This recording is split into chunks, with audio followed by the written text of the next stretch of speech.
There is a temperament called hypochondriac, to which many persons, some of them the brightest, the most interesting, the most gifted, are born heirs. A want of balance of the nervous powers, which tends constantly to periods of high excitement and of consequent depression. An unfortunate inheritance for the possessor, though accompanied often with the greatest talents. People of this temperament are subject to fits of gloom and despondency, of nervous irritability and suffering, which darken the aspect of the whole world to them, which present lying reports of their friends, of themselves, of the circumstances of their life, and of all with which they have to do. Now, the highest philosophy for persons thus afflicted is to understand themselves and their tendencies, to know that these fits of gloom and depression are just as much a form of disease as a fever or a toothache, to know that it is the peculiarity of the disease to fill the mind with wretched illusions,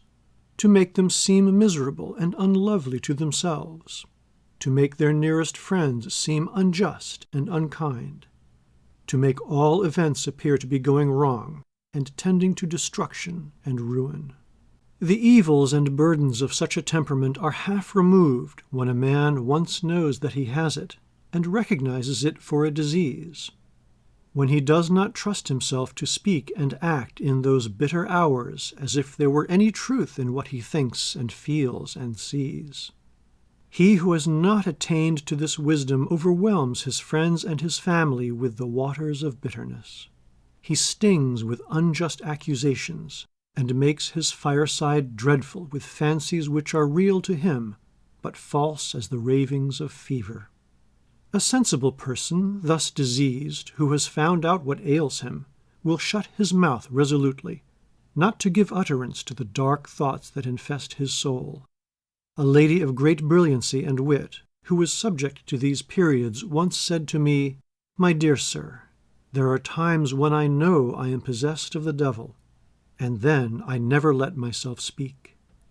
And so this wise woman carried her burden about with her in a determined, cheerful reticence, leaving always the impression of a cheery, kindly temper,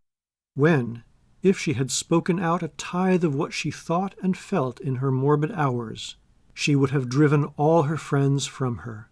and made others as miserable as she was herself. She was a sunbeam, a life-giving presence in every family, by the power of self-knowledge and self-control. Little Foxes, Harriet Beecher Stowe.